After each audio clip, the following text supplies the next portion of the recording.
Angel, and I'm a member at Monclova Christian Academy and part of the Booster Club. And I'm here with Mr. Farley, and I'm going to interview him a little bit. That way that you can get to know a little bit more about our teachers.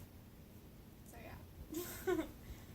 Okay, Mr. Farley, what subjects do you teach here at Monclova, and how long have you been teaching them? Well, currently I teach all the high school science, so I teach freshmen through seniors, and then I have a pre-calculus class. I've also taught 8th grade science. I've taught geometry and algebra 2. I've taught the life calling. So in the 3 years that I've been at Monclova, I've taught quite a few of the math and the sciences.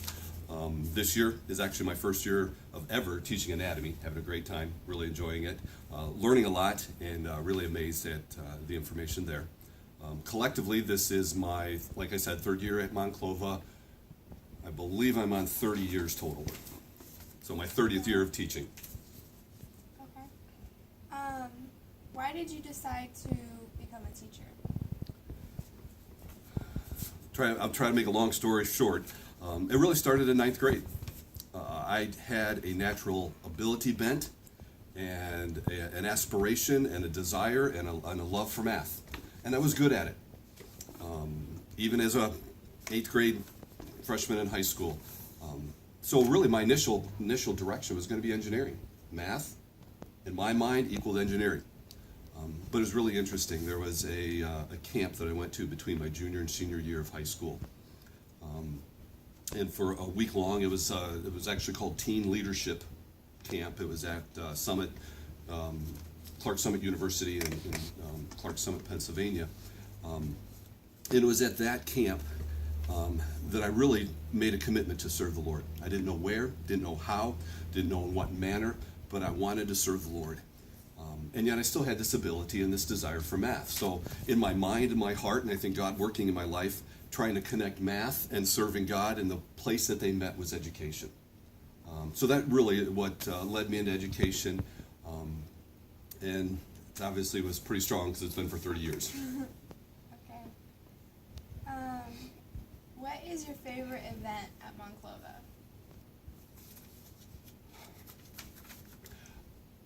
You asked me that question the other day, and I was really trying to think the favorite event. That in 3 years, I've observed quite a bit, but not everything. But I would probably say boil it down to 2 things. One, it has happened this year, but in the first 2 years, I really enjoyed the chapels in which some of our young men spoke. Mm-hmm. Just to see our young men step up in front of their peers and share the Word of God. That was a neat event. That's kind of, in my mind and my heart, what Christian education is all about. And secondly, is an event even that I've had last year and a little more this year, would be to spiritual input in the basketball team. I had quite a few devotionals, and that time of, once again, spiritual input into our basketball team probably would have been another event that I really enjoyed. What is one's strength of MCA? I would say, as I thought through, the way that I worded it is student unity. And then I explained it as mutual friendships.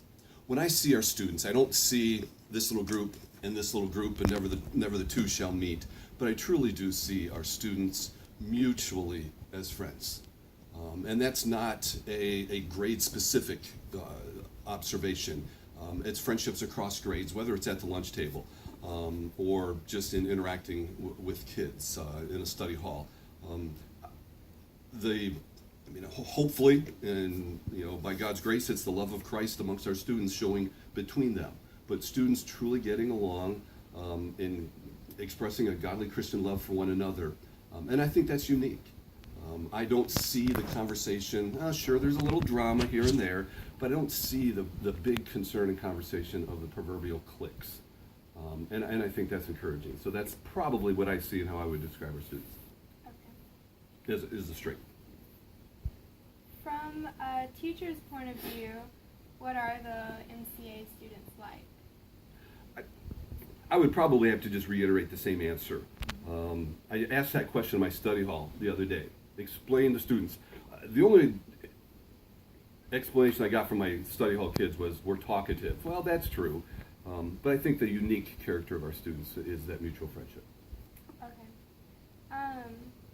How do you personally integrate Christian values into your science and math classes? I think in science it's natural. It's not just natural because of the creation-evolution controversy, and we discuss that quite a bit. I do it extensively in my physical science, almost take an entire quarter discussing that in my physical science class. But even through biology and anatomy especially, the theme verse in anatomy is for I am fearfully and wonderfully made.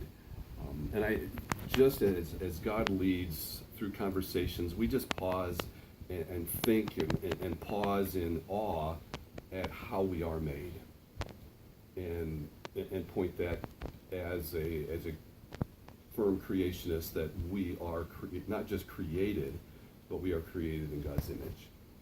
So I'd probably say that connection, not on a regimented basis, but on a natural as God leads. Okay.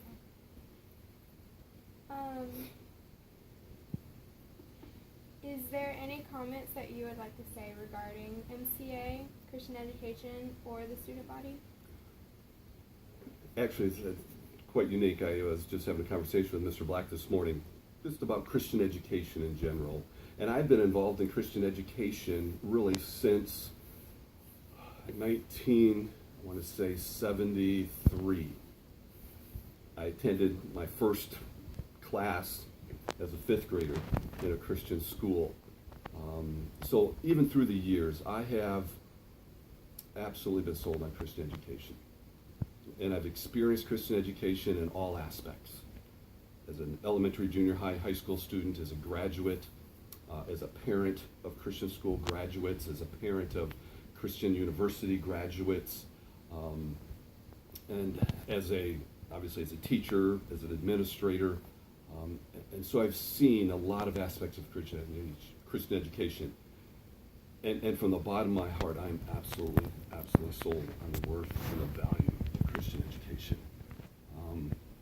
Years ago, I had a conversation with a student who was considering leaving Christian education and going to a public school, and her worry was that once she stepped out of Christian education into the world, she would get shocked. It would be a shell shock. And I told her very calmly, I said, you are not in a bubble in a Christian education. The Christian education is a preparation of taking 18 years, or 12 school years and preparing you for that transition. And so that really, I guess, is my conversation or my counsel to our students. See the value and take advantage of the opportunities that Christian education, and specifically here at MCA, that offers them. And use that along with the relationships in their family and the opportunities that their church provides them, to use these years of development to grow a firm, solid faith and relationship with Christ. So when that world comes in and you step into that world more as an adult, and the enemy desires to devour you, as Peter tells us, that you're prepared. Christian education sometimes can be so easy to slip and slide through and act the Christian life and do the Christian things, but it's a time to instill Christ in your heart deeply and firmly, and have that firm commitment that he would have you have in preparation. So I guess that would be my view of Christian education and my counsel to our students. Okay. Thank you for your time. Great, and I appreciate the opportunity. I appreciate what our students are doing with the new Booster Club, and go Thunder.